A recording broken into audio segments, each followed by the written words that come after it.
Using their headlights as spotlights, Evansville's meth suppression unit works deep into the night.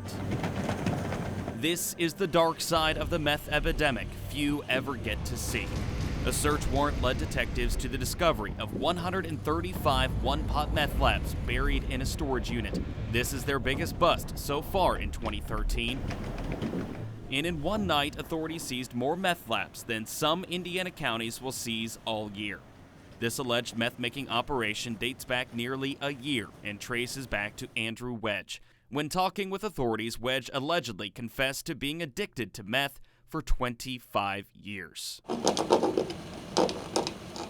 By disposing and destroying each lab one by one, detectives methodically cut into the ever-growing problem. 3 hours later, their work is done, at least for the night. So much in EPD's fight against meth is preventing labs from being made in the first place. That fight centers around pseudoephedrine. You can't make meth without it.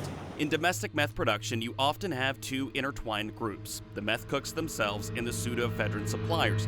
Because of state laws that cap the amount of pseudoephedrine you can buy, suppliers will often recruit other people to buy it for them. This is what detectives refer to as smurfing. If you can stop the smurfing, you can break the chain of supply in meth production.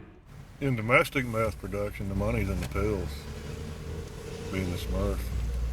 Because the cook, he pretty much, he'll trade either money for the pills or dope for the pills.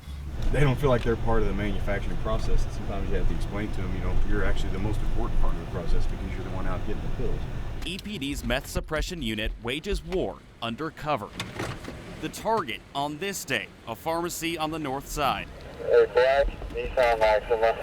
A car circles the lot and parks. One person gets out, then another, and then another. Number 3's coming in to buy. Backseat passenger's got 2 warrants. They all came from the same place and went into the pharmacy for the same reason, to buy pseudoephedrine. He's putting something underneath the front seat. Okay, driver or passenger side? Driver.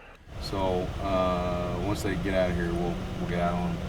Hey, you guys, he's got 2 warrants and a prior resisting. All right, he's back in the car. They're all in there now. All right, they're off to the races. Here they come. Please tell me you got a violation.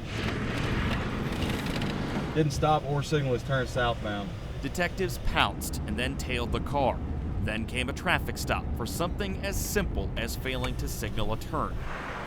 Detectives discovered 2 of the people inside of the car, Jennifer Anders and Jason Whitledge, had active warrants. But that's not all. We got 3 boxes of pseudo, probably at least a dozen needles on one of the females. Some spoons where she'd been fixing it so she could shoot up. Put the meth in there and you heat it up and it becomes water soluble. Basically, you put it in a syringe and shoot it in your veins. He's been out of work for a couple months and he gets his friends, they go buy pills and then he sells the pills.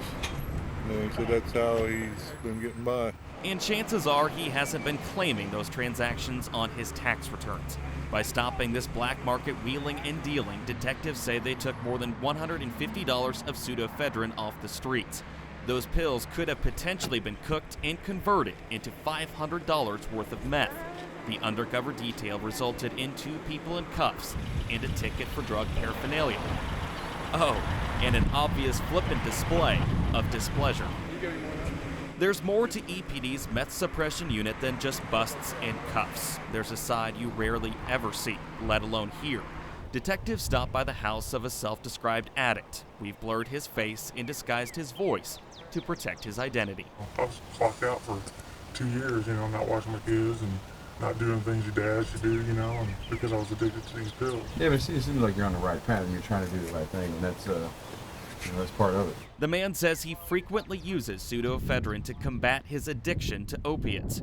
Detectives determined this man didn't need an interrogation so much as he needed an intervention. I mean, it might be something that you might be interested in, kind of feel for your situation, and we're not normally dealing with this type of dynamic. It's usually a lot worse than this, and I think you legitimately have a problem you need to get some help with. Detectives offered the man a trip to a Kentucky treatment center free of charge. They also offered him an open invitation. All right, man. Well, there's those numbers if you need it. Give me a shout. Okay. Thanks. Yep, have a good day.